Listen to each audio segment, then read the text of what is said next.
Welcome back to the 3 of 7 podcast. Welcome back to the 3 of 7 podcast. We've officially kicked Pops off the podcast, and all the girls are taking over. No, I'm here. This is a wild crowd right here. You know, I usually got Chili sitting right there, Blake sitting usually over here where Caitlin is, and Krista's usually sitting in Kelsey's seat. We've just mixed things up. Biscuit, you're becoming a regular old podcast co-host. Caitlin, this is your second time on the podcast in, the last month maybe? You're just coming a regular old podcast guest / co-host, and we have a long-time listener, first-time podcast guest, Kelsey Delaney Britt. Delaney? That's not my name. It's not? I thought that was your middle name. Where did you get Delaney is not a middle name. What the crap? Whose middle name is that's a last name? Like Lynn or Ashley or Lee is a middle name, not Delaney. I could have swore that was your last name. Well, my middle name is my maiden name, so it is a last name, but it's Kelsey Dawsey Britt. Oh, you were close. That's where I got Delaney from. Yeah. It's a D. It's the same thing. He was way off. No. Wow. Caitlin, what's your middle name? It's Brienne. I didn't know that. Brienne? I'm going to start calling you that. Please don't. All right, Alan. We'll start calling you Alan. You know, he looks like an Alan right Whatever, now. man. Like he's obsessed with cutting grass and he wears New Balance. No, we can just call him Fred. Fred. Screw you guys. Fred Jr. Look, I'm gracing y'all with my presence here. Y'all got to be nice to me. Well, me and Caitlin have already banned you from going on any rants because this episode is about Kelsey. Yeah, it's about Kelsey. I mean, I just got out of the sauna, so I'm feeling good. My mind was really busy today, and I haven't discussed with people for some people, I think the sauna is a very advantageous training tool. At least mentally, I don't know how it affects you physically, but like I'm in the day. I asked Brooke this, and she looked at me like I was an idiot. Have you ever had a day where your mind was so busy that even if you were sitting in a quiet place outside, that you wouldn't notice the silence because your mind was so busy? I know exactly what that is. Okay. I didn't look at you like that's the way I felt today. Like there's just things going on in my mind, and your self-talk and whatever you have to do that day. And I'm sitting in this sauna, it's completely silent in there. And I don't even notice that it's quiet in there because there's so much noise going on in my head. But by about the third round, I break out of that. And then I notice the silence, and even the heat in there becomes tolerable. You just get in this weird state of mind. It's when you've burned enough brain cells to start becoming detached. I guess so. But, people have been doing For real. sauna or sweat lodges for thousands of years. They say. I don't know. I wasn't alive thousands of years ago, but there's evidence of it. So I think there's something there. But anyways, it's been a great tool for me. You haven't been in yet, have you, Caitlin? Oh, So you're saying the heat just made your mind clear? Is that what you're saying? Yes. What it does almost is it becomes so oppressive, it breaks you out of whatever is on your mind because you can't think about anything else but the heat. But then you almost transcend that. And your mind, at least mine, Brooks doesn't do this. You almost transcend that and your mind relaxes, and then the heat even becomes more tolerable. But you don't sweat. Caitlin doesn't sweat. Probably going to be really tough for you. Yeah. We were talking about that. We would like you to come try the sauna. Oh, yeah. Last time Blake was in there, we were talking about putting her in there. What would happen? Because what would happen if you put someone in the sauna that doesn't sweat? Yeah, we need to I'm try. going to try to pass out. Oh, We'll have so to now monitor I can sleep. monitor you closely. BK's the same way. She doesn't sweat. Oh, she I got know. that from Caitlin. Her face was so red the other day. It was scary. And she wasn't out there for very long, and it's not been that hot here. Right. Yeah. But I was like, oh my gosh. To keep an eye on her. Yeah, that's not a fun thing to have. Well, since I can't go on a rant about Instagram silencing the video that we put out about the combat standards test, which really ticks me off. I'll talk about that later. We've got Kelsey Kelsey Delaney Britt on the podcast. She just won her most recent 100-mile race, the Endurance Hunter 100-mile race. And I want to start this off by saying I think that everyone should run a 100-mile race. Of course you do. Every human, okay? Now, I'm not saying you should keep doing it. I'm saying you should just do it one time. And I truly believe that every person can run a 100-mile race. That's because it's what you do. No, aside from that, I believe every human is capable of running a 100-mile race. Now, what about someone in a wheelchair? Are they capable? Well, some people don't have legs. You just said every human. Every human that doesn't have a debilitating chronic health problem. All right, if you're generally healthy, you may need to lose a little weight or obviously you have to train. You can't finish. You're not going to finish it if you don't put some preparation in. But I think every person that's generally healthy can do it. And I say everybody should do at least one because you really get to experience life in a day. You go through the full spectrum of emotions and feelings and highs and lows and sleep deprivation, and it's just a wonderful, wonderful experience. I think everybody should skydive once in their life. I think everybody should ride a bull once in their life. What? Yeah. I mean, really. How funny is it though? It's all things you have done. These are because how can I comment on anything I haven't done? I'm saying these are the things that I've done in my life that nothing else compares to them. That's why I'm saying this, right? I'm sure. I mean, that's all I can comment on. This reminds me of the other day when we were at marriage counseling, and don't roll your eyes like that. Well, this is an encouraging message because I'm actually encouraging the listeners listening to this that are thinking, I'm about to hear the story of Kelsey that ran a 100-mile race. I could never run a 100-mile race. Well, no, that's a lie. I'm telling you, listener, right now, that's a lie you're telling to yourself. So as we talk through this, don't think that this isn't something that's unattainable for you, and I highly encourage you to do that. I'm encouraging you that you are capable of doing that. That's good. Yeah, that's good. But that's the whole point in me sharing this with people right off the bat so they don't tune it out and think that this is something that's never achievable for them. Well, there's so many parallels in a 100-mile race to things you can use in every day. Yeah. Oh, yeah. And it's an experience that nothing else compares to. But your energy towards me is just not good right now. Yeah, you're trying to buck my encouraging message. Well, I have something to add. Yeah. I think that along with the three things that you think every person should experience in life, I think that every person should experience having kids. When you say, Kat? Oh! I can't speak on that. Oh! Oh! Burn. How'd that feel, babe? Would you agree, Caitlin, would you agree with that? Do you think everybody should experience having kids? Or are there some people that shouldn't try to experience that? Well, I do believe that some people may have shouldn't have. Shouldn't have. That's all I'm going to say about it. Okay, roger that. I'm not trying to buck you. I think that I do think that anybody is capable of running a 100-mile race. I think you have a tendency, and I might be the only one who knows this is why I'm sensitive to it. If Chad does something and he does it well, he thinks everybody else should do it. No, that is incorrect. Oh. If I do something and it impacts me in a deep and meaningful way and it improves my life, then I want to encourage other people to do it too because I think it has the capability to do that for them. So that's what it's really all about. It's like the sauna.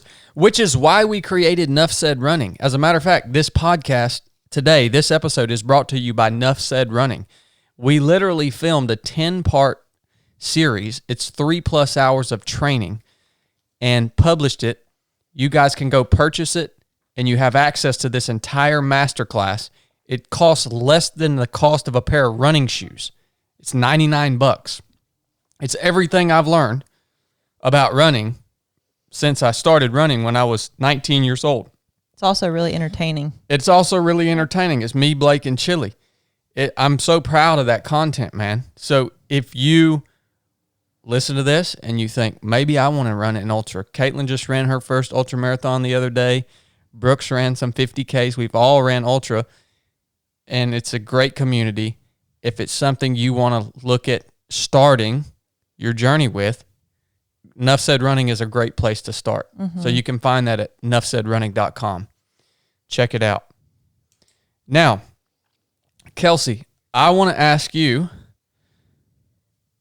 why run instead of race walk? What? Because you guys also don't know about Kelsey. She is was a champion race walker. Now, I will say, you hit a point for me, just where my level where I am, you hit a point where you are race walking that 100-miler. Like, there are certain parts where, I mean, you hit a point where it's like, okay, if you start moving fast enough. I did at the start of the race. I had a couple of guys be like, wow, you can walk really fast up these hills. And I was like, well, that's because I can race walk, man. I didn't tell them that, but that's what I was thinking. Get the turnover going, and you can just roll with it. Why did you start running? I mean, because you're fairly new to the sport. Is that correct? Well, I ran my first road race when I was 5, and I won my age group. So my mom would sign us up for little local dinky races, and we'd run, and we played soccer and softball and basketball and all the sports. And then when I was 9, our best friend's dad and the two of them, they ran. So we started signing up for road races and go run 10Ks. So I kind of ran pretty competitively starting when I was 9, because I was so athletic that it just came pretty quick. We could go run a road race and I'd go win. So it was fun. But so I'd run that, and then when I got to college, I played softball my first year in college, and then when I stopped playing softball, I started doing more like halves, and then I had a season in my life where I just had time to run every morning. And so then I came across a documentary of ultras, watched it, and I was like, this is really cool. Mm-hmm. And then we went to dinner that one time, and I was like, oh yeah, okay, I can run an ultra. So I signed up that night, and that was it. But I've kind of been running. So new to trail running. New to trail running, new to distance running within the past year and a half. Now, you say you came to a time in your life and you said, oh, I have time to run now every morning. Well, why use that time to run? I mean, why run? Yeah. For me, it just brought about this clarity. I was waking up at 5:15, 5:30 every morning, and I would just go run the street and see the same old man with his walking stick every morning. And there was just a freedom and a cleanliness that came from my soul of being out there, the discipline of getting up every morning. And I guess I don't know if I've ever felt that runner's high, but I'd get done by 8 a.m. I'd put in work and felt good. My body felt healthy, felt in shape, and just the feeling of moving and knowing you get to this point where you trust your body can kind of do not quite anything, but it's wow, my body, I'm in such good shape. If my mental mindset at that season was, I want to be fit to serve. So if no matter where the Lord calls me, I want to know, okay, I'm physically fit to where if he calls me to go here or go here or somewhere else, I don't need to be oh, I should probably go lose some weight so that I can go live in Africa or something like that. Mm-hmm. Yeah. Now, you started your first ultra. So how many ultra distance races did you run before your first 100-miler, which was Georgia Jewel? I ran the Cloudland 50-miler in December 2020. Okay. So one. And at the end of that 50-miler, did you feel like you could run 50 more miles? No, I felt terrible. Isn't that crazy? That progression, because I remember my first 50-miler, and I thought, there's no way I could physically do that again right now. Oh, yeah. Yeah. And Caitlin, if you have any questions, just chime in, all right? And same with you, Biscuit. Now, you got done with that 50-miler. Why did you decide to sign up for Georgia Jewel, which was a 100-mile race? A hard 100-mile race, by the way, all trail right here. And on half of it's on the Pinhoti. Rough, rocky terrain. Lots of elevation gain. So you didn't feel like you're like 50 miles, man, that wrecked me. So at what point were you like, 100 miles? It might have been our neighbor Ben may have talked me into it. Oh, I know what happened. I was running one morning and I was praying because I'd written on like a goal that I wanted to do was to run 100 miles.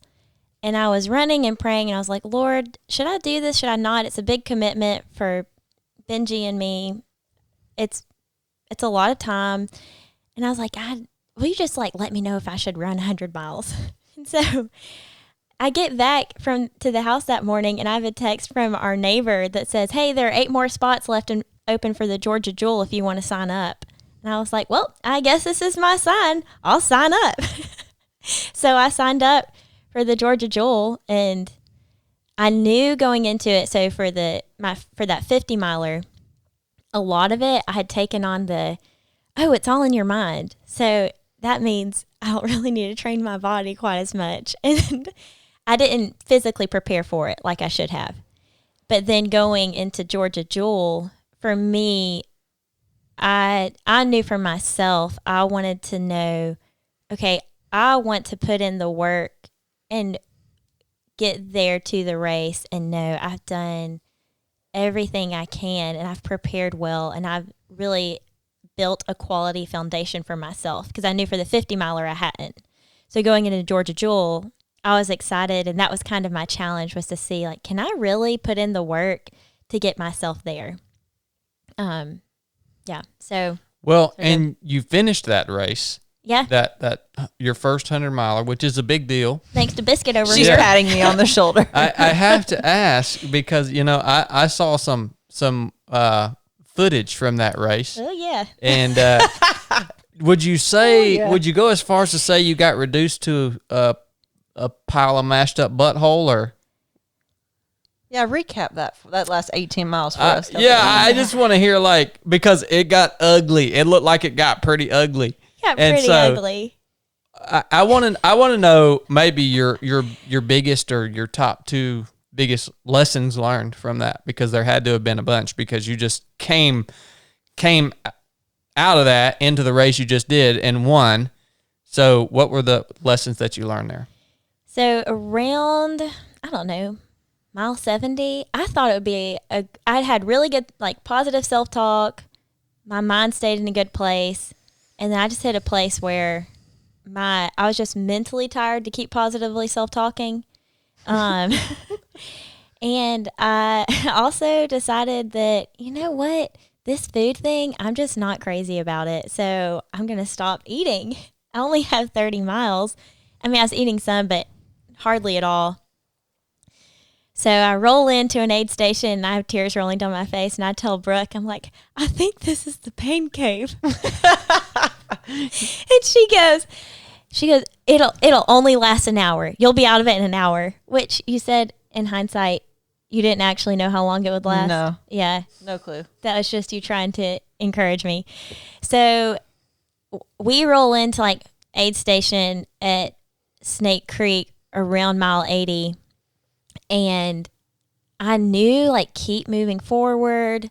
It's all in your mind. Don't give pain a voice. But I was just I was done. You were also wearing really cheap socks. They were cute though. And your shoes, the insole on your shoe had been moving the whole time. So your feet were wrecked. Always glue the insoles into your running shoes. Yeah, sure. First thing you do when you buy them is just glue your insoles in.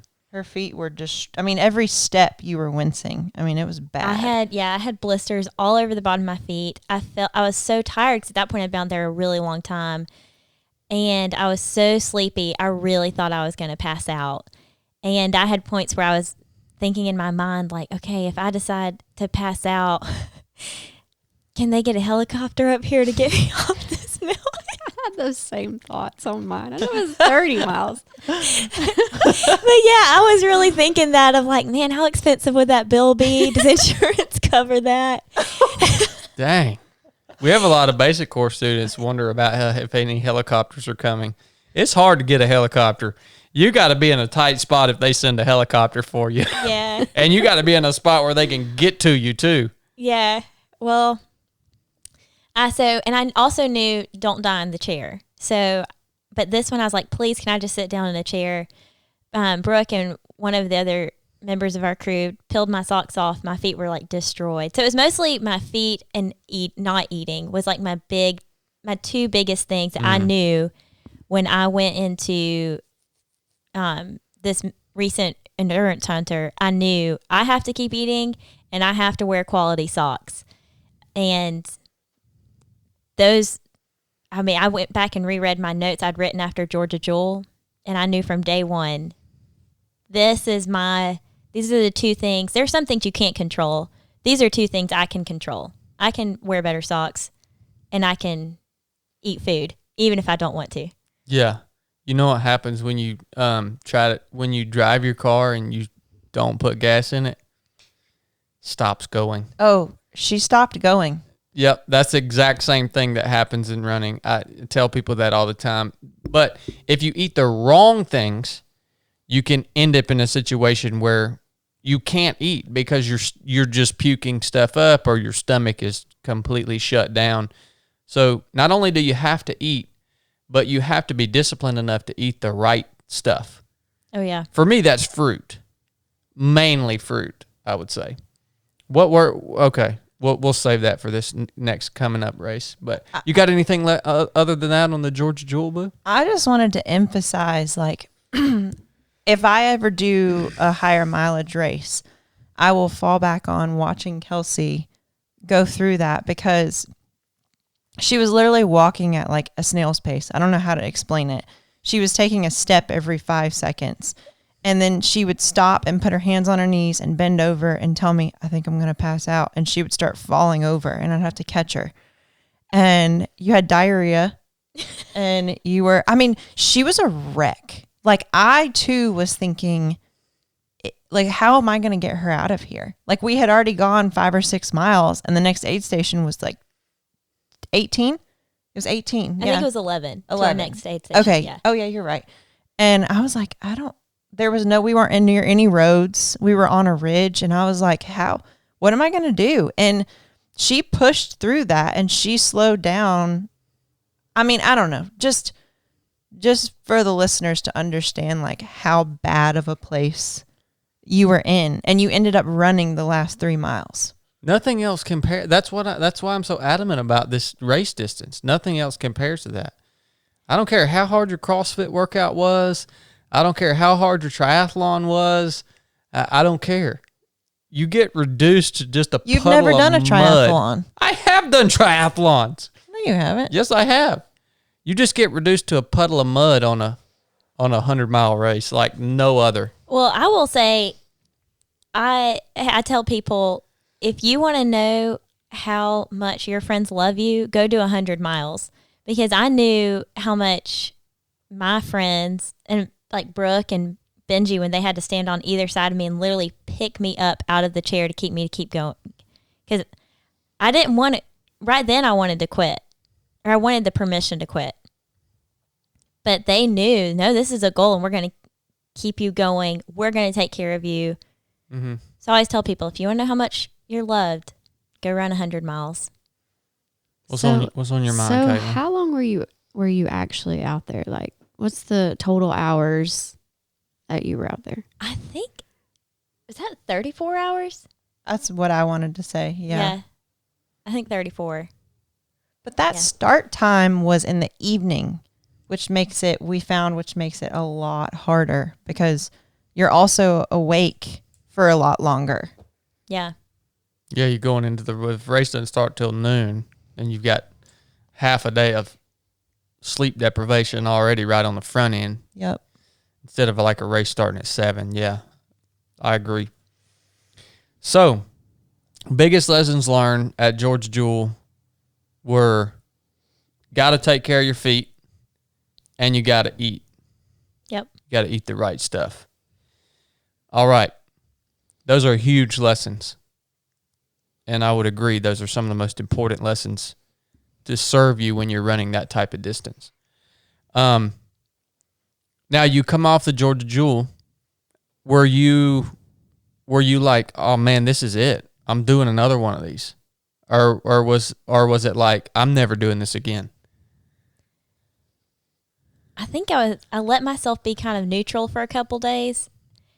Well, I knew that I was going to do another one when the next morning I woke up and Benji said, Kelsey, I think if we just take care of your feet and get you to eat, you can win this next year. And so when I know that Benji believes in me like that, then that just boosts me so much. And I was like, okay.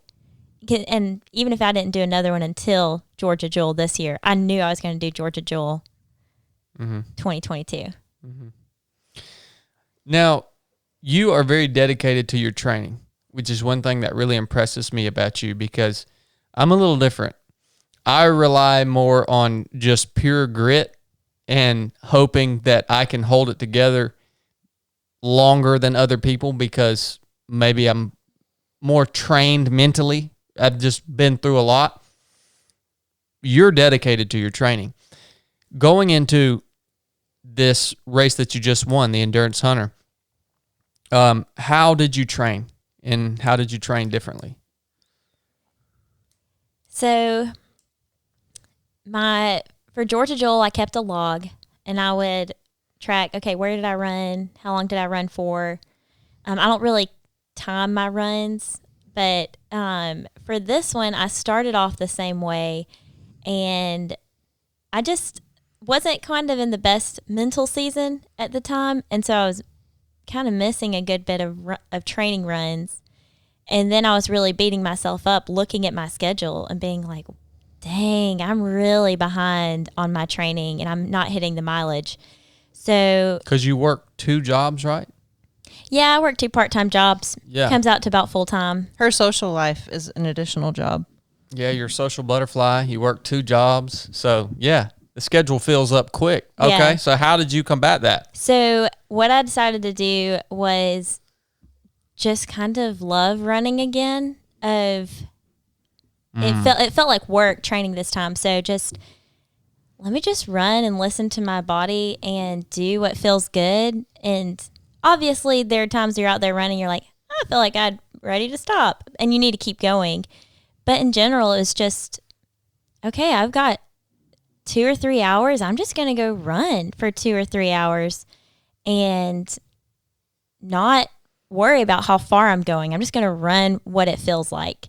And obviously, with the amount of time I've been running, I have a general idea of like, this was around 8-ish miles. Yeah. You get an idea, but tried to like stop running with my pack on so that way my back could just feel a little bit lighter and just enjoy the experience of going out. And I had one day where I was in the woods up at Berry, and I was just trying to just relax and kind of breathe.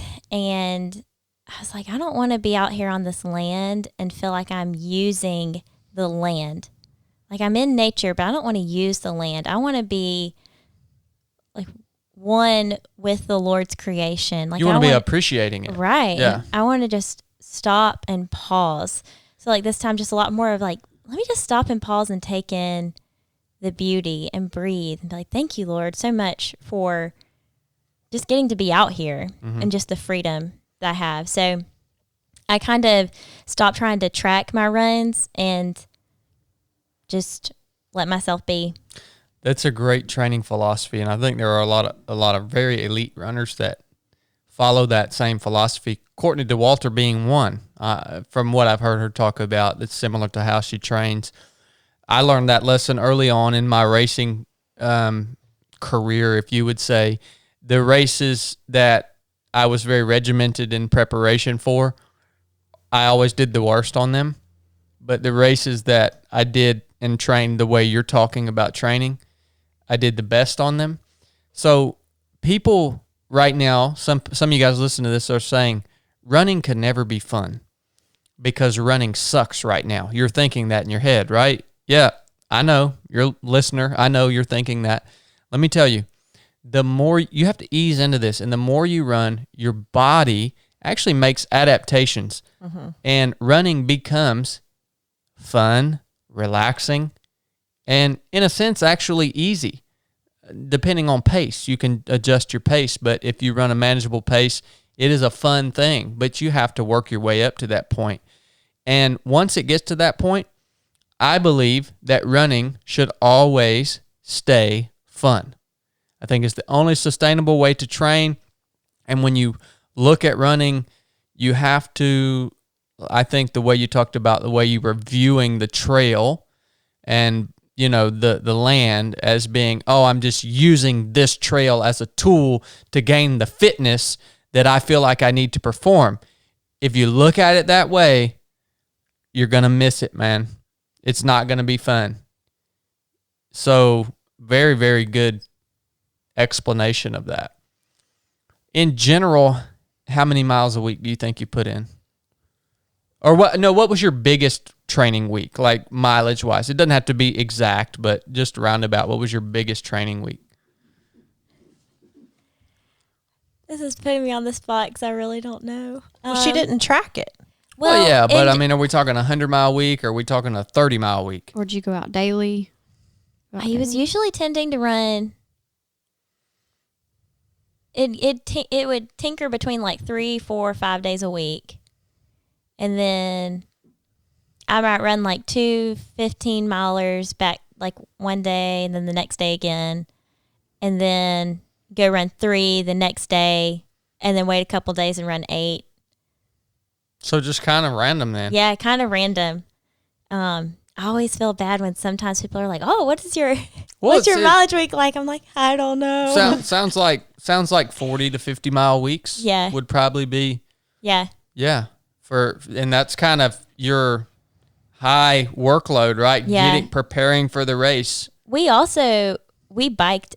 I feel like we biked a good bit this time around. So that's a huge tool, man. Yes. Well, yeah, because she was burned out at first. Like she said, she was coming to me and Kelly, and she's like, "Man, this training is just not as fun as it was." And we were like, "Well, let's start biking more. Yeah, like mix it up." Yeah. Well, I want to move ahead to the story of. Wait, can I do one more thing? Yeah, go ahead, baby. Tell them. And you too, Caitlin. If you got anything, chime in. Tell them about what you and Rachel did to get ready for the race. Oh yeah, so we have a friend, Rachel, and she's preparing for her first 100-miler coming up in a couple weeks, and so she has never experienced sleep deprivation, and so she started where you run 1 to 2 miles at the top of every hour for 24 hours. So we parked in a field, kind of set up a little camp setting, and at the top of every hour, we would go run 1 to 2 miles. And I mean, especially it was cold at nighttime. But we pushed through that, and I slept a little bit more than she did. I had a couple times because we'd also both been up since 7 a.m., worked a full day, and then we started running at 7 p.m. that night, and we're running all the way through till 7 p.m. the next day. But that was really great. It was really fun to see her experience that for the first time. And I was like, oh man, I forgot. I don't like to be sleep deprived. But that was a great training tool. And I felt that by the next day, my body felt fine.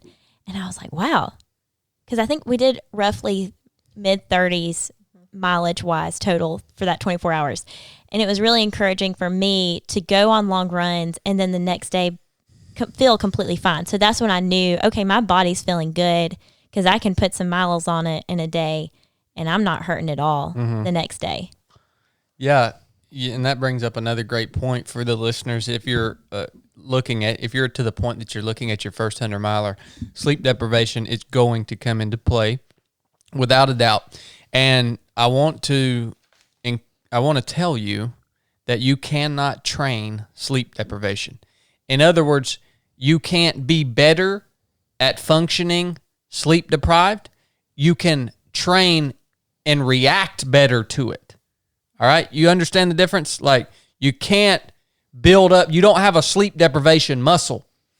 But if you do something like Kelsey talked about and you get to experience that prior to race day, you know what it's going to feel like.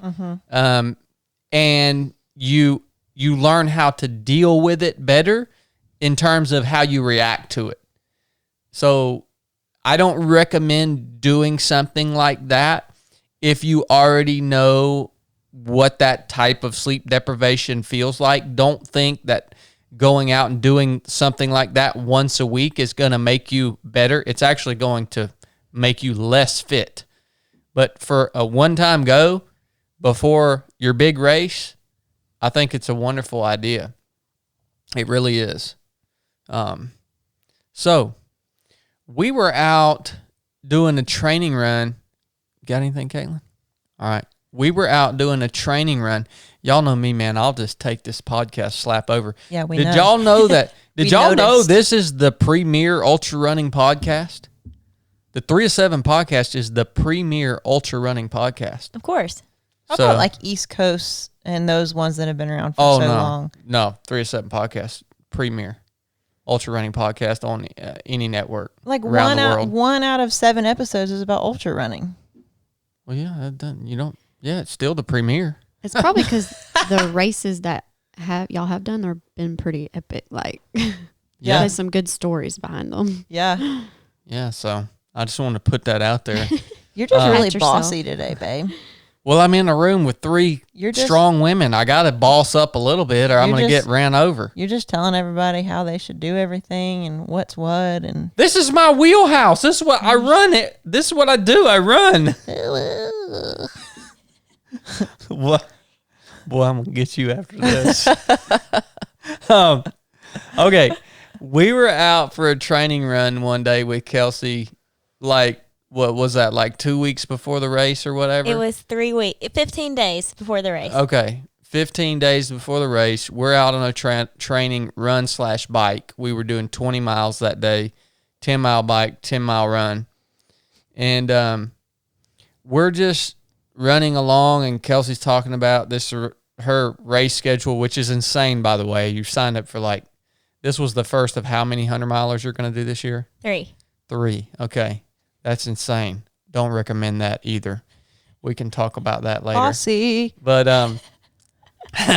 hey, we're out on this run, and I think about Kelsey a lot because she's a special person in our lives, and almost just like family. Mm-hmm. And I'm always thinking about, wow, Kelsey's really doing a lot of work, and she's really becoming a really good trail runner. So I've been thinking these things in my head all the time. And then I'm just listening to you talk about your race schedule and your upcoming race. And,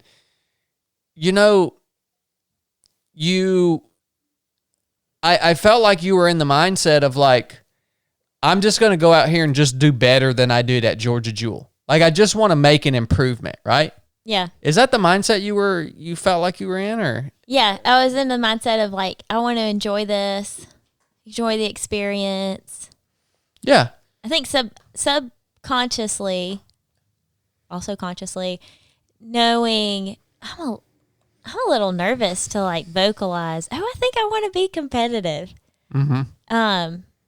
But yeah, that's kind of where I was.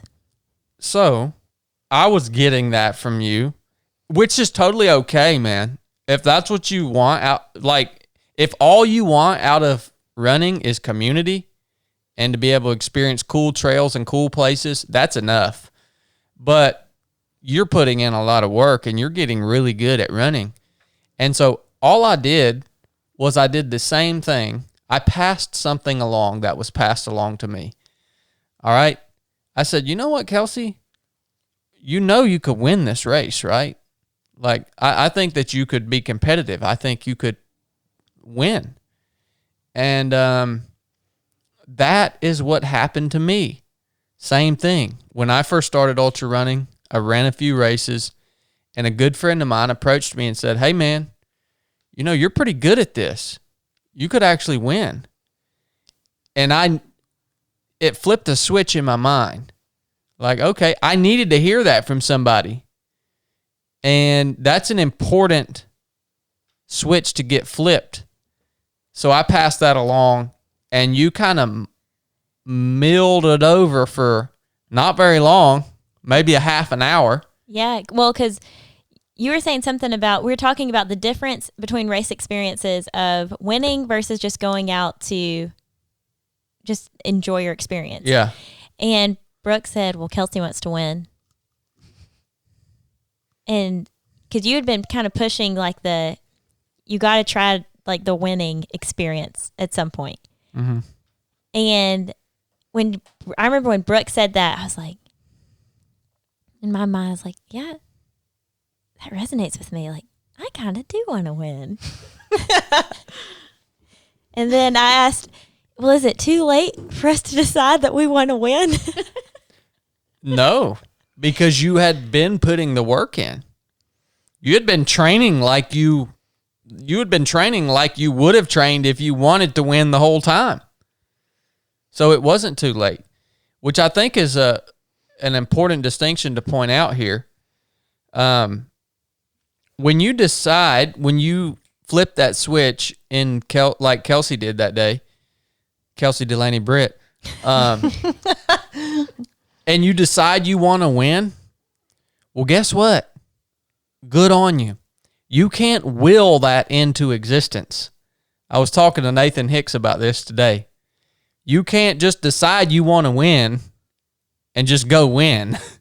Like, you have to decide you want to win, and you got to put the work in to win. And the important thing about getting that first win under your belt is getting to know what that feels like. Once it's a momentum thing. Once you actually decide you want to win, you put the work in, and then you go out and you get first place, it's like a snowball effect. From that point on, you know you have the capability to do that.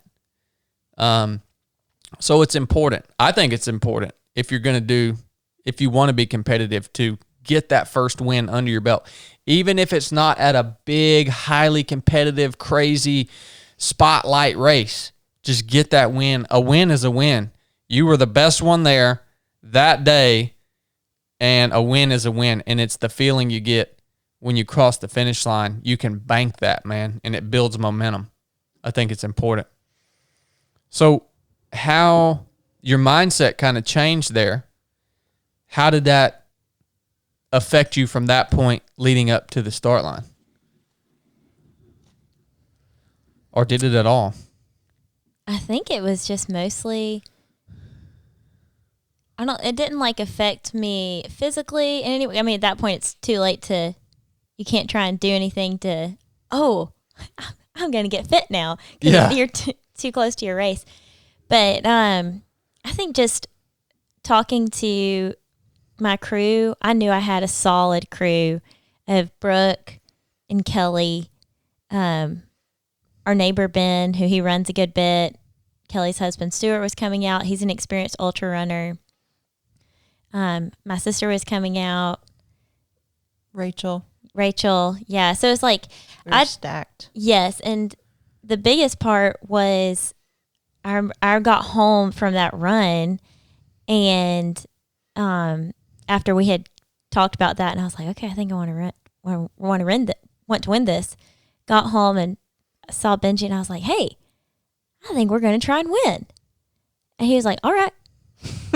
And so for me, that is a huge piece, like I was talking about earlier, of just knowing that Benji believes in me. And so when I know that Benji is on board, he is Mr. Detail. And so I know that he's going to have everything lined up to where during the race, I can just go run and he's going to get everything organized. So just making sure, okay, I have to be on top of my nutrition.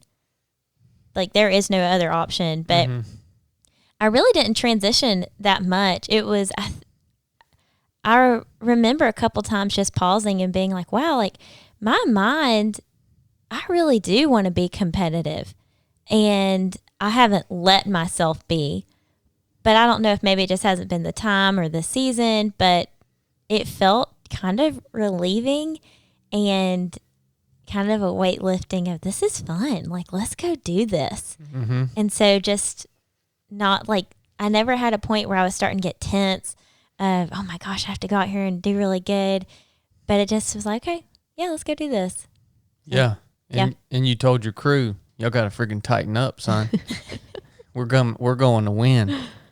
Yeah, that was really exciting to be like, all right, y'all, so we're going to win.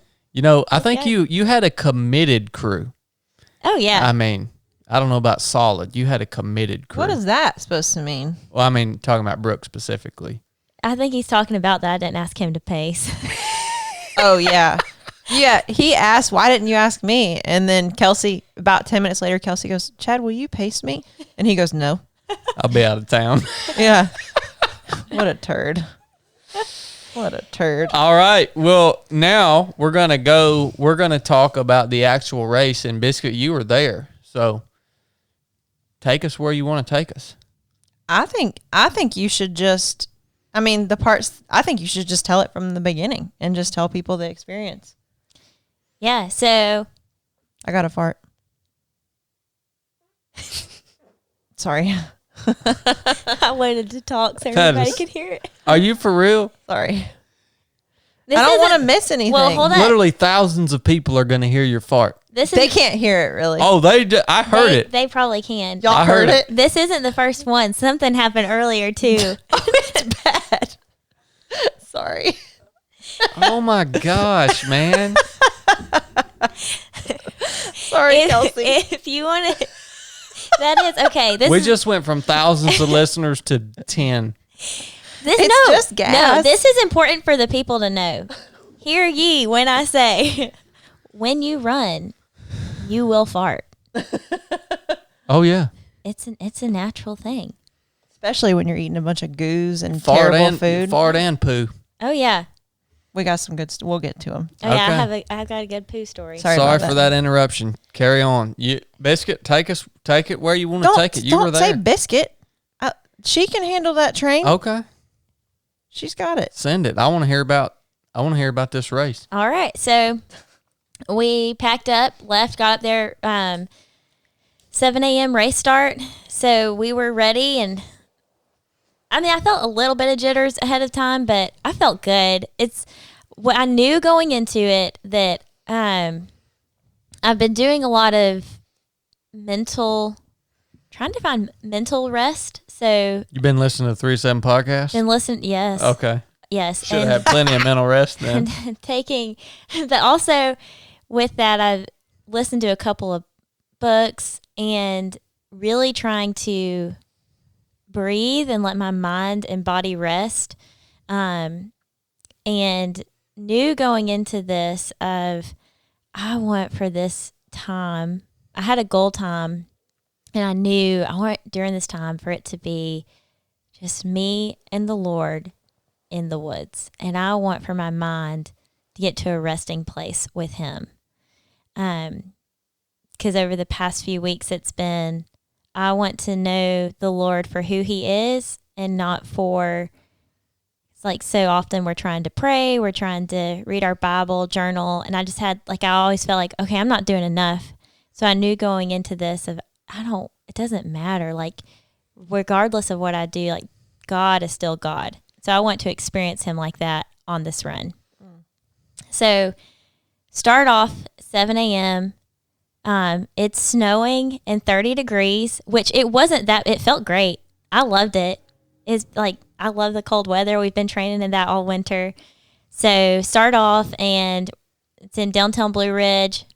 Within the first couple of miles, I'm like, all right, Kelsey, during this time, I want don't wait till you're halfway through the race to be like, oh, I forgot to intentionally rest with the Lord.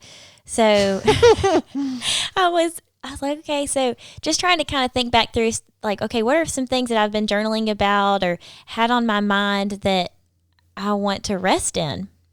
And so through some pieces coming together, I came up with my mantra for the race.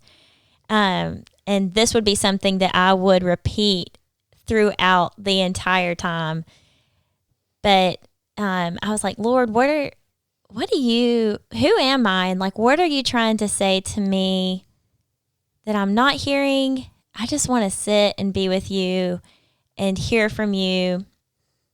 And it's like, okay, I want to be a warrior. I want to compete. Like, that's why I'm coming out here to try and win today. And then, my third win. It's like I want to win. And so I tend to, a lot of people be like, Kelsey, you're so nice. You're so sweet. So because of that, a lot of times I'll try to not be too abrasive or just kind of be gentle and be kind. Kind of like me. Yeah. You know, just a sweet little soft fuzzy bunny rabbit. Yeah. He idols you. Sure. Yeah. Please let me be more like Kelsey. Exactly. I wish.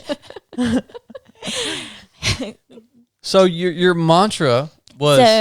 So my mantra... Which is important, by the way. Yeah, and it like clicked, and I was like, great, here it goes. And so it was, I am a warrior. I am a competitor. I am a winner. And that would be something throughout. Whenever it got hard, it was, I am a warrior. Like, I am a warrior physically. I want to be a warrior for the kingdom of Christ. I'm a competitor. Like, I want to compete and be the best. And if not, be my best. Like, there's always going to be people that are better than you at seasons, but like, I want to be the best that God has created me to be. And then I'm a winner. Like, I'm gonna do all I can to push and lay it all out there. Yeah. And it was really fun. And it pays to be a winner in life. It does pay to be a winner. And we're also going over the 7 attributes of a warrior in the 1 Minute with Chad episodes. I'll be interested to get your feedback on that, since that's part of your mantra, what that means to be a warrior to you, right? Yeah. So that's really cool, man. That mantra is important.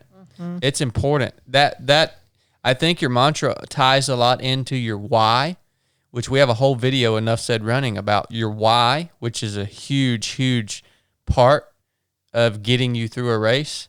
So that's really cool. Were you saying that out loud? Yeah, so I'd say it out loud.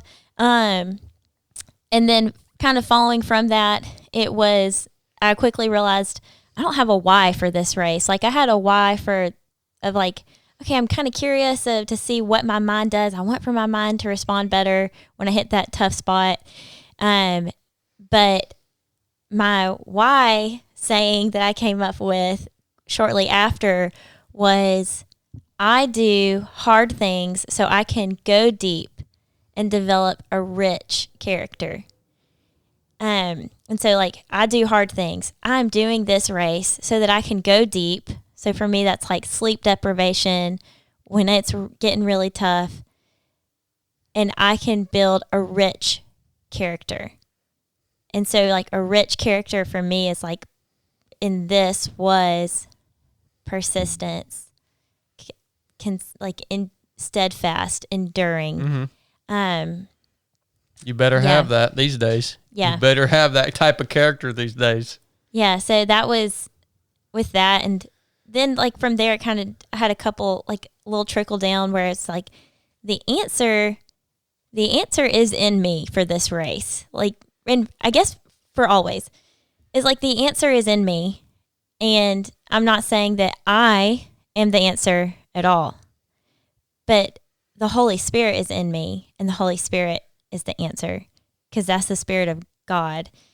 And so when, like, I remember this one section, it was a pretty booger of a section, when we'd gotten lost, and then I was kind of in some pain with my knee, but I was like, the answer is in me. Like, if I'm going to keep moving forward, me complaining about this to Ben, who's with me, that's not going to get me anywhere. Like, if I'm going to move forward, if I'm going to win this, and if I'm going to compete, that is within me. And I have to be willing to let myself go deep enough within me to find that. And that was where like that kind of that rest came, was I don't have to be searching everywhere for the answer. Come on. Like the answer is right here with me. Yeah. And I mean, like there were sections where I'd be running by myself and I'd start, I am a warrior. I am a competitor. I am a winner. And I'd like go through everything. And I just knew like this is me moving forward. If I'm going to get anything done, I just got to trust like, okay, Holy Spirit's with me. And I'm going to go deep within myself. And you have your crew there to keep you going, feeding you, encouraging you. But you do hit a point where it's you making that decision. Yeah. So, yeah. Do you know how many people, you don't know, but I know, how many people. Imagine that. We train. Well, no, because she's not me. How many people we train at the basic course and at anything that we do. 307 Project is a training company, along with being the premier ultra running podcast. But how many people we train that have all the answers to their questions, but what holds them back is a whole array of things. Whether it's lack of courage, like just timidness, whether it's a self-confidence issue, whether it's not wanting to rub someone the wrong way.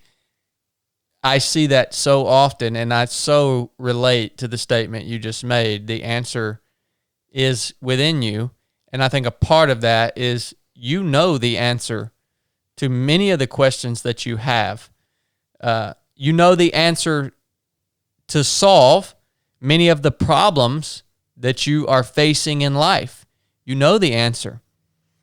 One of the big problems is when you actually call that answer out, you got to put in that it's going to require some work, right? I think that's another thing that stops people when they're faced with the challenge, whether it's to lead, whether it's to follow, whether it's whatever in their life. They say, well, I know what really needs to be done here, but man, that's going to require me to actually step up and do something. So they get stopped in their tracks. And most people want to wait for someone just to tell them what to do. That's the mindset of most people.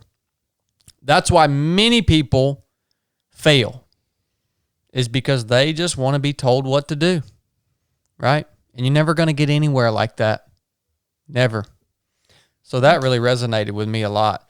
I want to hear about, when did this race get hard? So at what point did you say, okay, we're going deep now? That was going to be my question, Boo. All you do is sit over there and fart. Y'all are married. You're one. It's a good question. Well, Brooke, that's a great question. I'm glad you asked that. Good question, Biscuit. Whatever. So I'm trying to think of when it got hard.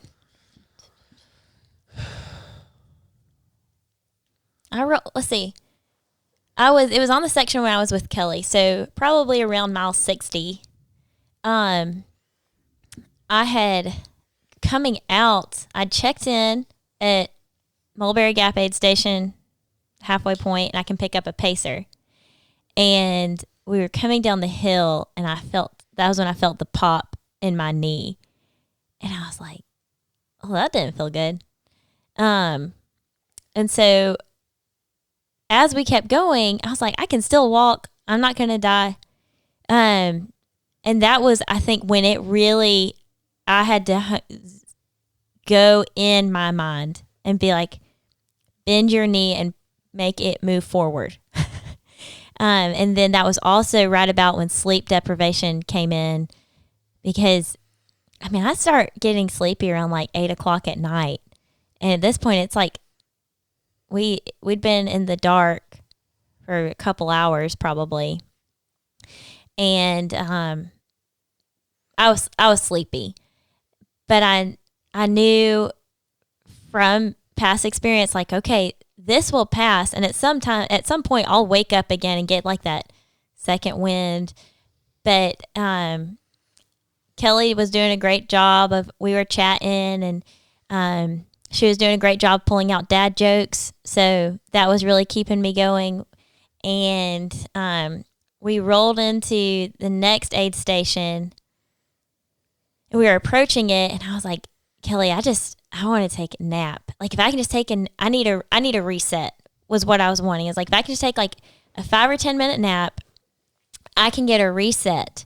She was like, okay, well, let's figure out how we can reset another way. I was like, okay. She was like, how about we change your clothes and put on a clean top, and then we'll do a little party dance, and then you can keep going. I was like, okay, Kelly.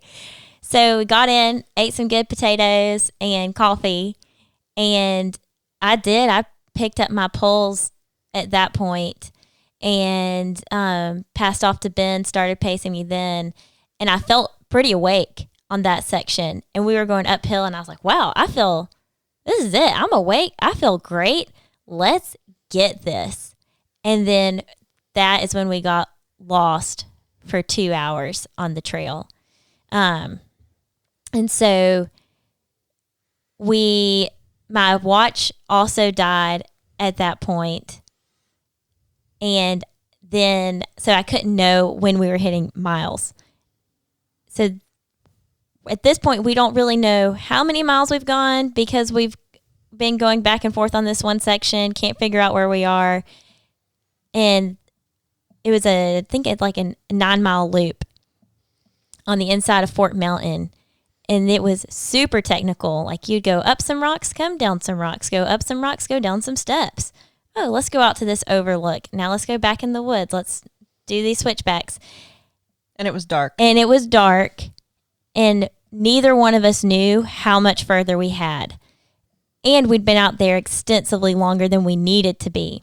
So at this point, we're getting low on food and water. And that was, like, when I think back of, like, when did I really do some self-talk, that was the section. I knew I was moving slower. That was the slowest section I moved on. But I knew the answer's in you, Kelsey. Like, you got to keep moving. You got to pick your foot up. And my knee was hurting pretty bad at that point. But we made it back to the aid station, praise the Lord. And when we rolled in, I think that was my lowest point. Yeah, that piled up all pretty quick. Yeah. So now you're dealing with 3 issues that would take some people completely out of the race. Mm-hmm. One, your knee is bothering you, which is scary. So you've got to deal with that in your mind. Like, oh crap, what is this thing? This could jack me up. This could take the result I wanted to achieve out of the equation. Then you get lost, which a lot of people, they get lost on a race, especially a 5-mile deviation from the course. They're just going to say, screw this, man. Why am I've just lost all this time. I'm not going to run another 50 miles. And your watch is dead, which is a mental challenge too, because you're so used to being able to see the progress that you're making. Now that's taken away from you.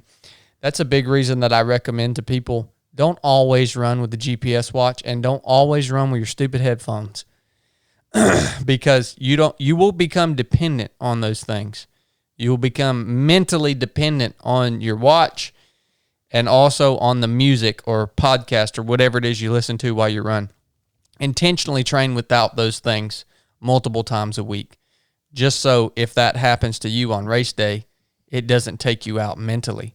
So that's a lot of stuff piled up all at once. And you get to this next aid station and you said that's when you're at your low point. So what happened? So I roll in and I knew I'm going to keep moving forward, and I knew I was going to win. Not so much like, I mean, anything can happen, but I knew that I was committed to, I'm going to do everything I can to win. But at this point I was like, I I'm tired, but I'm going to keep moving.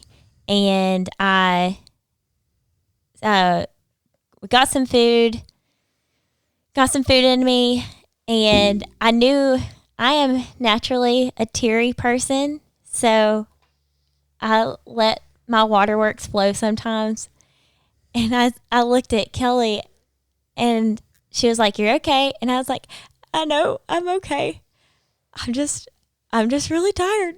And she's like, "You're gonna keep moving." I was like, "I know I'm gonna keep moving." And then I hear Brooke in the background, "You got to get her up off the ground right now." Just coming in loud and harsh. You know, Brooke used to have a shirt that said "loud and harsh" on it. You remember that, Biscuit? I do remember that. But in the best way. I've complimented her. Like, I need that. And I knew, okay, this is hurting, but I'm going to keep going. And so we got up.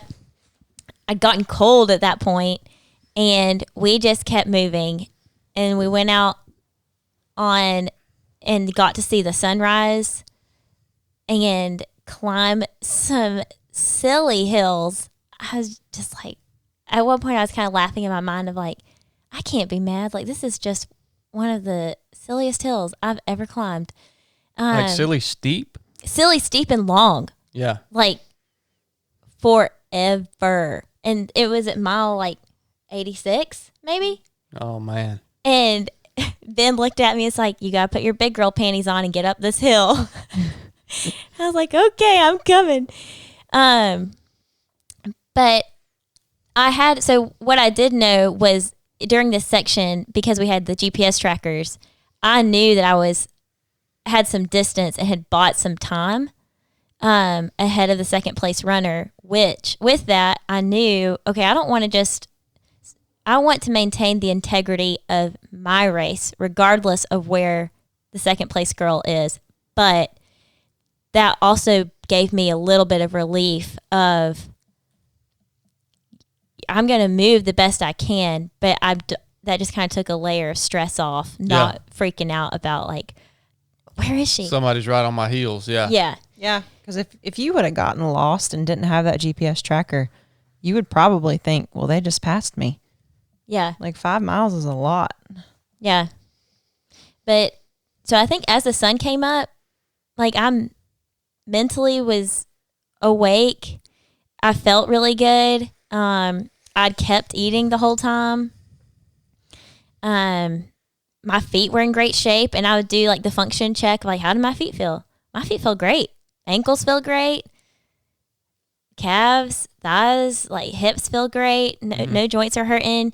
My knee was a little wonky, and so, but it was like, I feel good, and we just kept moving.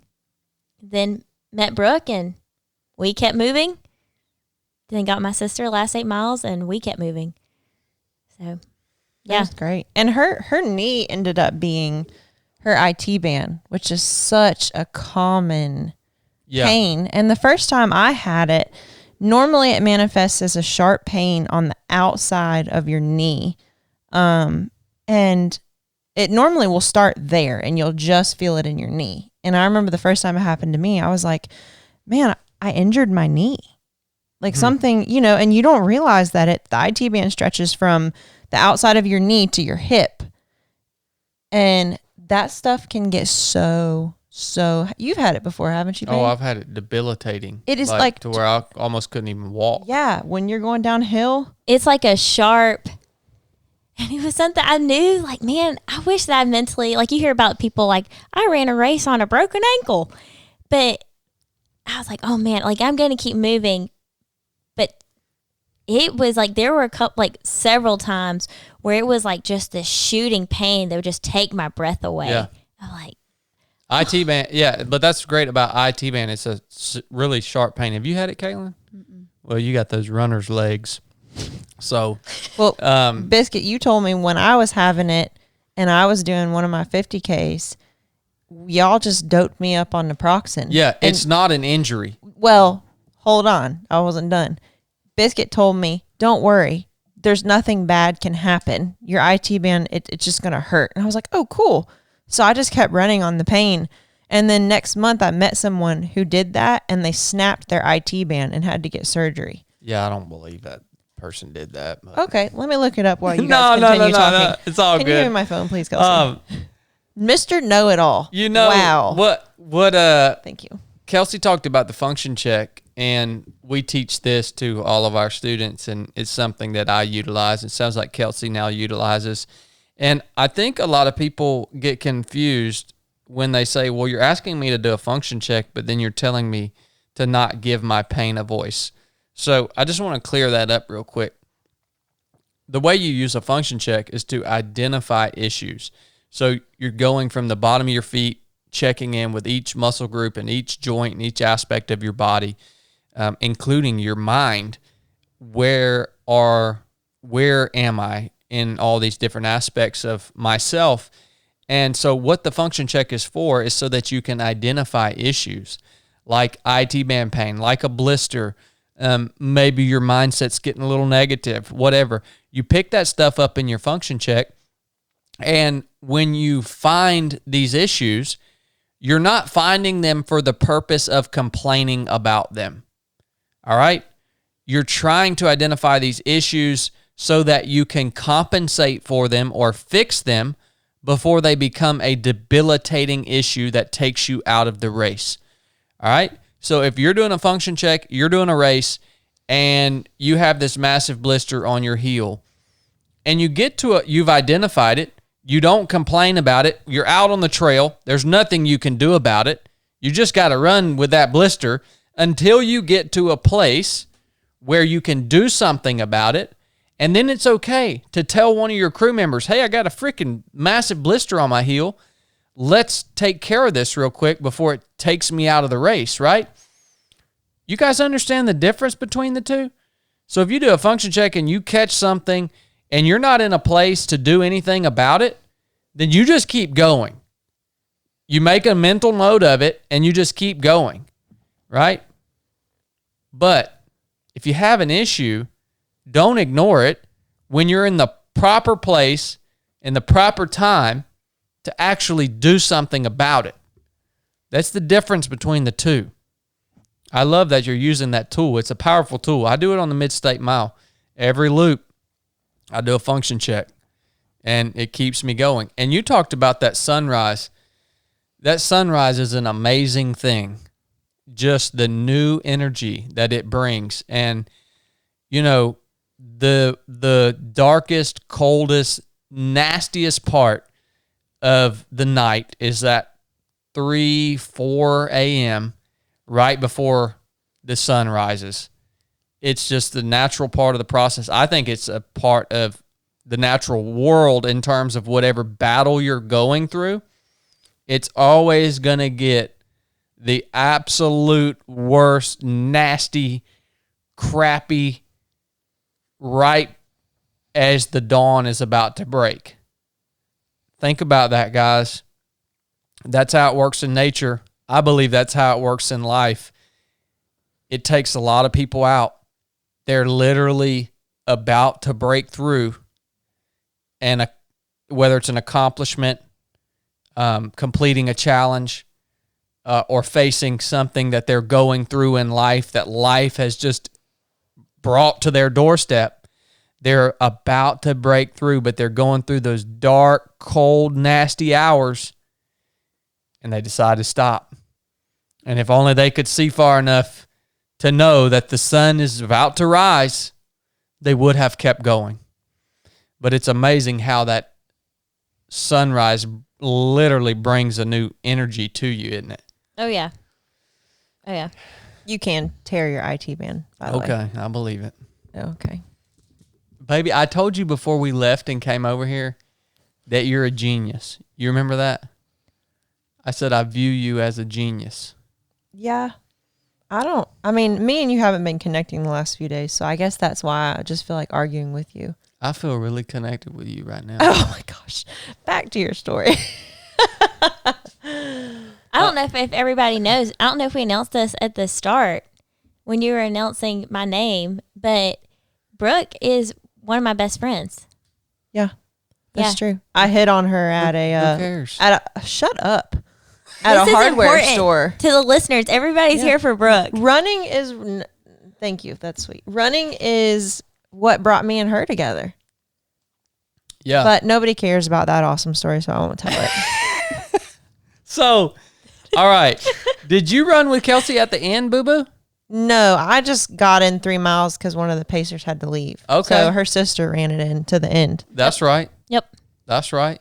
Well, since you want to talk about you guys' awesome friendship, how were those miles that y'all shared together? Because I heard you almost got caught in a poo. You want me to tell it? Well, yeah, you can tell it. Go ahead. What were you going to say? Well, I had gotten caught in a poo earlier. We'll tell that one first. And the guy who I ended up running with for a while was awesome. I'm trying to figure out like a fuss between y'all or like poop. Poop. Like a poop. Number 2. So we were Like a poop. Like which one? So this was the section before I got with Brooke. I had been running and I'm like, all right, I'm gonna need to catch up. I don't know how long I'm gonna be, but I'll catch up. And so I go off and there's these big thick bushes and I'm like, this is a prime spot. Not realizing that I didn't calculate like the way the curve trailed or the trail curved, that I was actually setting myself up right in front of the trail on the other side. So I thought, oh, I've just gone around this curve. Nope. So anyways, I am in there enjoying my jolly old time, and here comes this runner. He stops and looks and goes, "You okay in there?" Oh no. Yeah. You don't do that. Why would you do that? Yeah. And then I'm like, "Yep, I'm good." And then he like sees me and he realizes, he's like, "I'm so sorry. I don't know why I just did that." And he kept running. Well, of course, 5 minutes later, we catch back up to him. And I'm not going to say anything, like, who cares, whatever. And he looks at me just real nice. And he's like, "I'm so sorry about back there." He's like, "I should know when someone goes in the woods." He's like, "But in my mind, I was like, someone's in the woods and they're hurt." I was like, well, I mean, I was kind of hurting, but not like that. But anyway. Keep going. But yeah, so that was it. The sun was up, but the moon was also out that day. And then that guy ended up being like the guy you seesawed with the rest of the race. Yeah, like y'all yeah. hung together pretty much the whole time. He was great. Shout out to Jeff. That's hilarious. And then our story was, there wasn't a wraparound. We were going down a mountain and she said, "I have to go." And she found a spot and I said, "Okay, I'm going to walk up the trail and watch for people." And people that I haven't run 100 miles, but at over 80 miles, you're not bending over very easily. And this is kind of a slow process. Yep. And so she goes and starts getting ready. And then here comes these guys. And I'll be dang if they're not running fast down the mountain. I didn't think anybody would be moving fast. And I yelled and I told her, I said, "Here they come." And I could tell that she was just barely had gotten into her squat. So and she was in the wide open. I mean, she had nothing between her and the trail. So I just said, screw it. And I ran over there ahead of those guys and just squatted down beside her in front of her. And then when they came by, of course they naturally look. And I'm like, "Runner doing her business. Don't look." And they still were like, "What?" And like looking, that's just, but. Was that daytime? Oh yeah. Oh yeah. Like what, Dang 5 or on. 6 feet from the trail? Well, probably more than No, that. we were off the trail. But no Yeah. bushes or anything. Yeah. But it's all right. We Well, that's protected. something we can work on, Kelsey. I can coach you on how to poo in the woods privately. What? Yeah.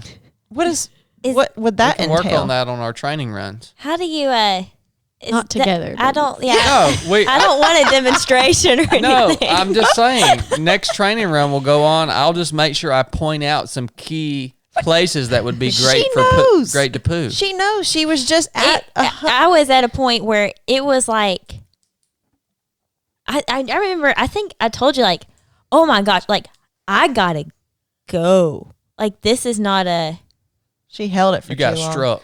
yeah. Well, also the trail we were on was not a good trail for pooing. Like there was it just wasn't. Like It was steep. I've seen her out in the wilderness. She can pick a good poo spot. I'm here to tell you. All right. And it wasn't. Thank Yeah, she's got that down. It's a real compliment. Yeah, you're welcome.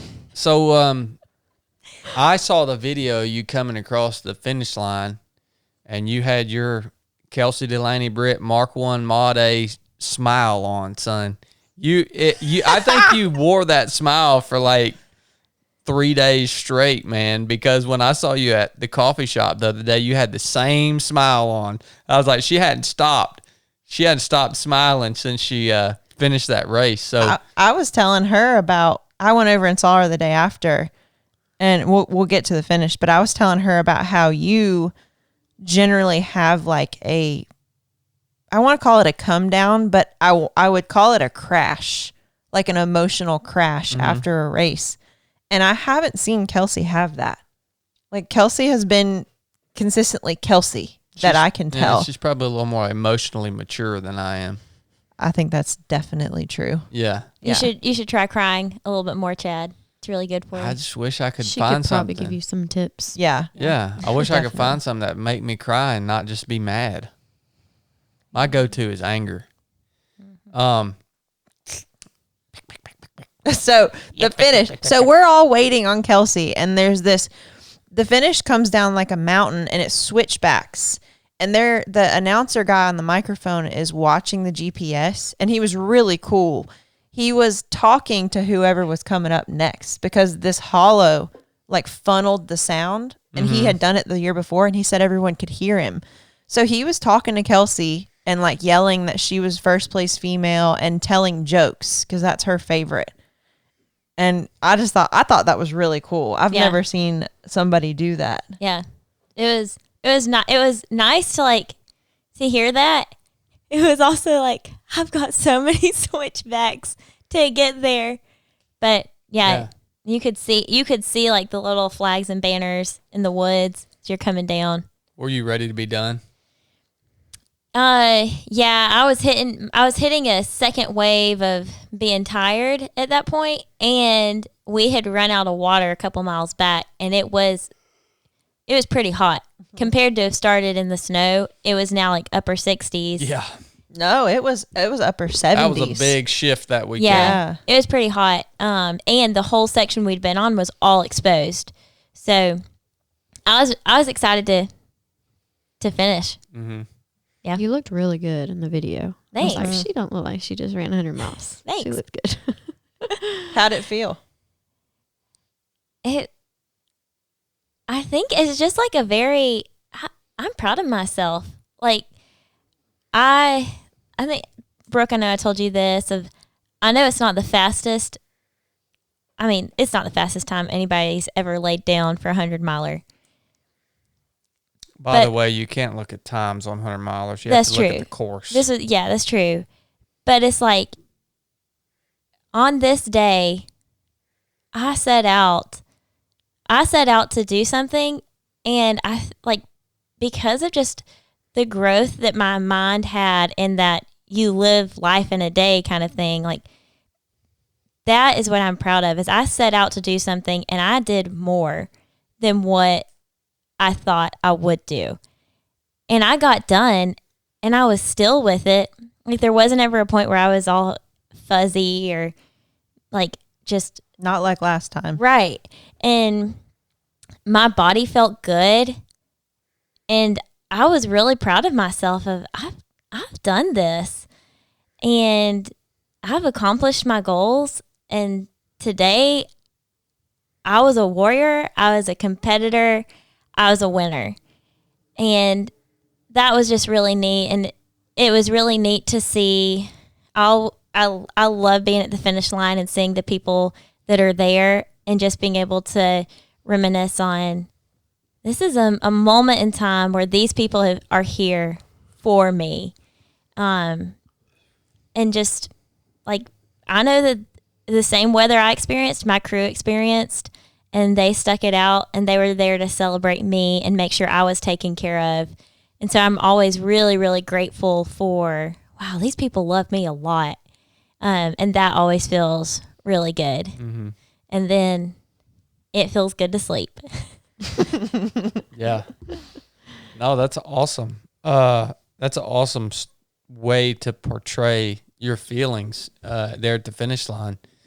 Because, yeah, it's a lot different than mine, for sure. I usually don't want it to be over, and I get a little depressed when it's finally done and I'm back home.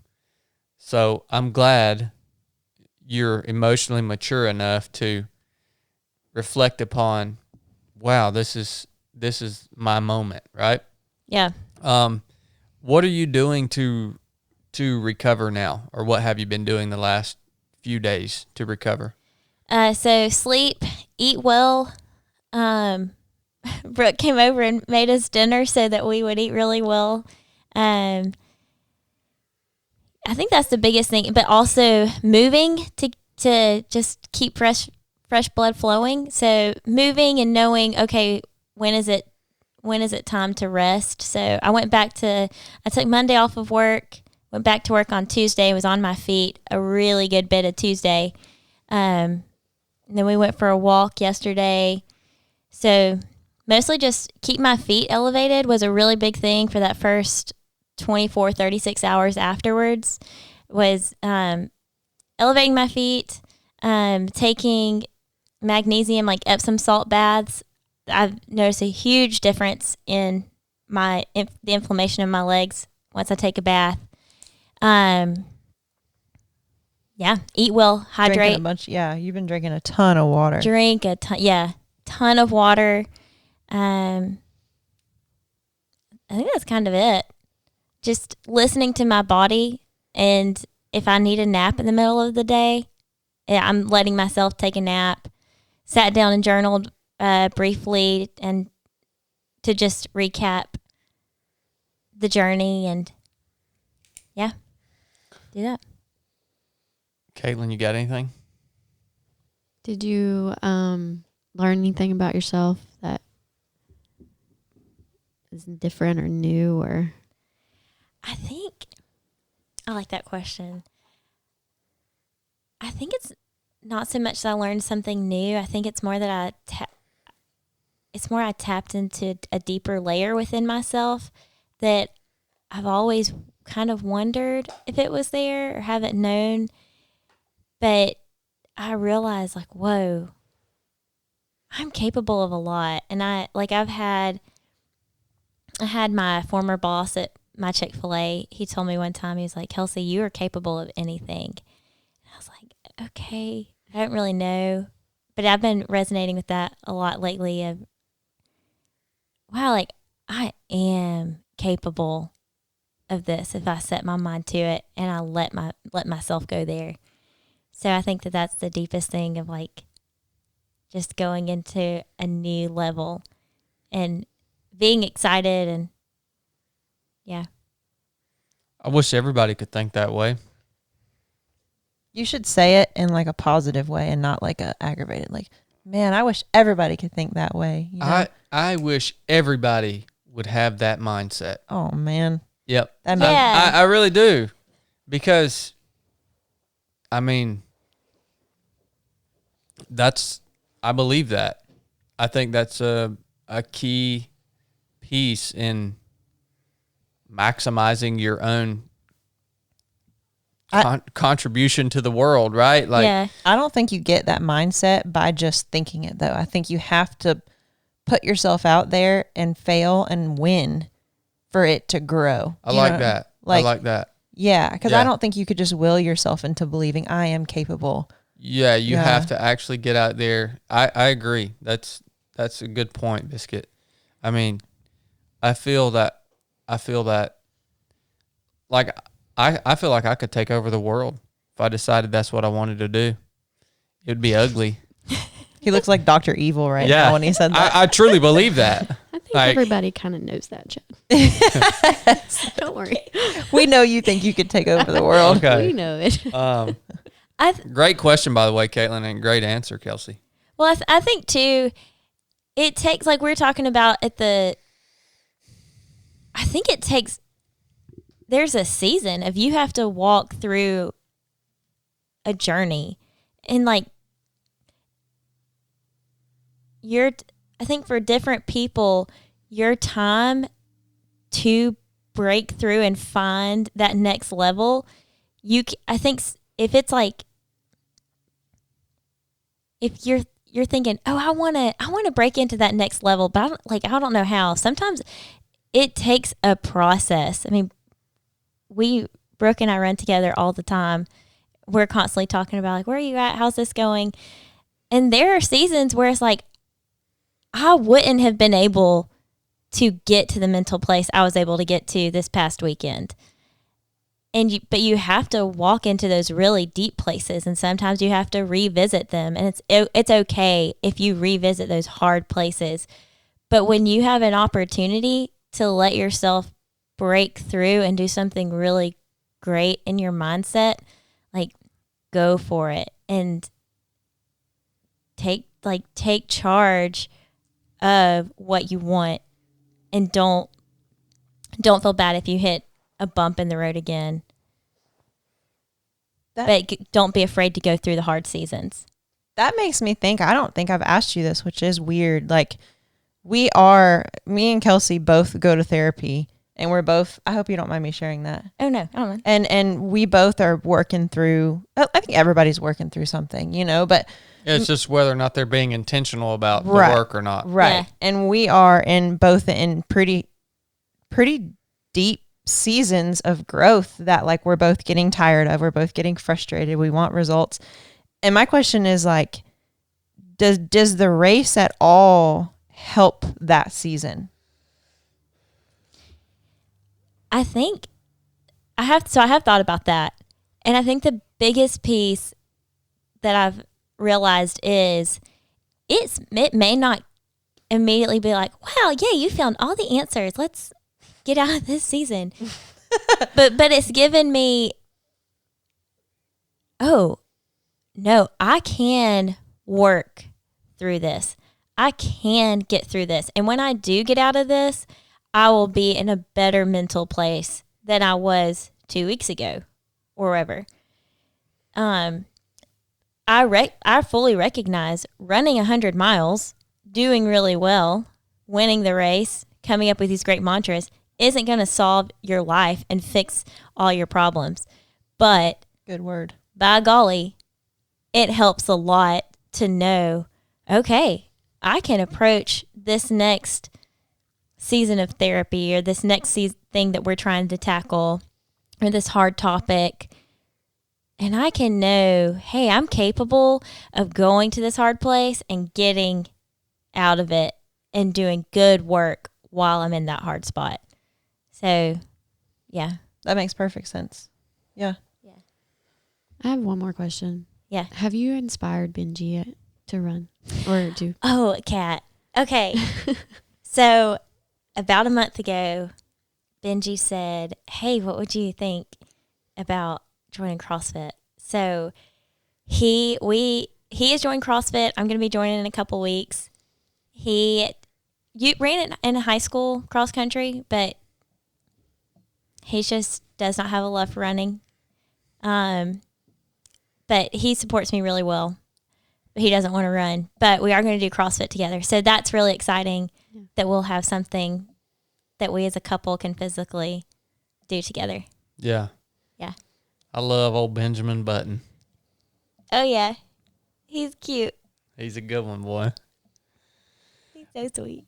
Well, guys, I really think that you guys should have a podcast.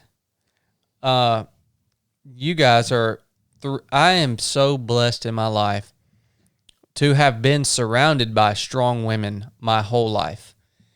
But I don't think that there are enough strong women that use their voice, that tell their stories and articulate their experiences and the value that they can bring to the world. I just don't feel like there are enough of those. There are those voices out there. I don't feel like there are enough of them in this space, right? So I just want to encourage the three of you guys to keep, the way you guys, the questions that you asked, the way you articulated things, are on a much different level than I can do. So if you're listening to this and you're a strong woman also, I'm not just speaking to these three, but to you guys as a whole, man, it's impactful in the way you guys say things, and the lessons that you learn are different than what I can take away. So keep going, man. Boo-boo, what makes you look at a woman and be like, that's a strong woman? Well, I mean, I have to get to know the person, right? But I mean, Krista's an example. I guess I could use her as an example of like, all of you guys will, and look, I'm not putting myself on a pedestal, but all of you guys will and have challenged me on my freaking craziness, right? And so that immediately perks my interest of like, okay, here's this person, being a female or not, that is not afraid to step up and say, hey, Chad, you need to freaking check your mess.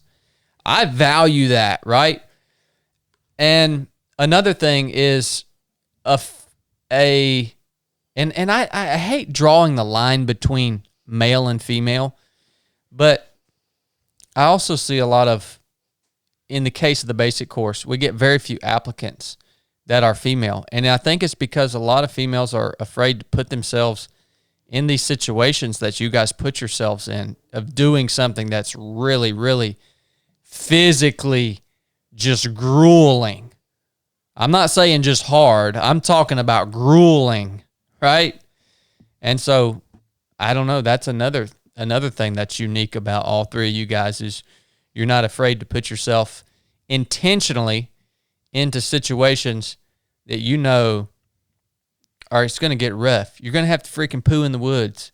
You're going to have to keep going. You're going to have to let everybody see you cry and yell and get mad and all that stuff, right? Yeah. I mean, that's just a few of the things I like about you guys. And I mean, I would listen to y'all's podcast. And you're all pretty funny too. Thanks. Funny, I agree. Funny girls. Well, I think that wraps it up, at least for Kelsey's first episode on the 307 podcast. I'm sure we'll have her back in somewhere along the line when she's ready. There's a lot of value that she can bring specifically, I think, to the audience. So thank you, Kelsey, for taking the time out of your day to come on here and thanks for having me. Share your story. I'm proud of you. I'm thankful you're in my life, and I look up to you. I talk about you all the time, and thankful for all the times that you've challenged me on runs, and most specifically when you say, hey, Chad, you know, pride comes before a fall, right? Remember, you and Kelsey communicate via singing. That's true. Yeah. Y'all normally only sing to each other instead of talking. That is true. We need to go to karaoke. Chad, I hope you're having a good day today. Thank you, my darling Kelsey. Awkward. Nuff said.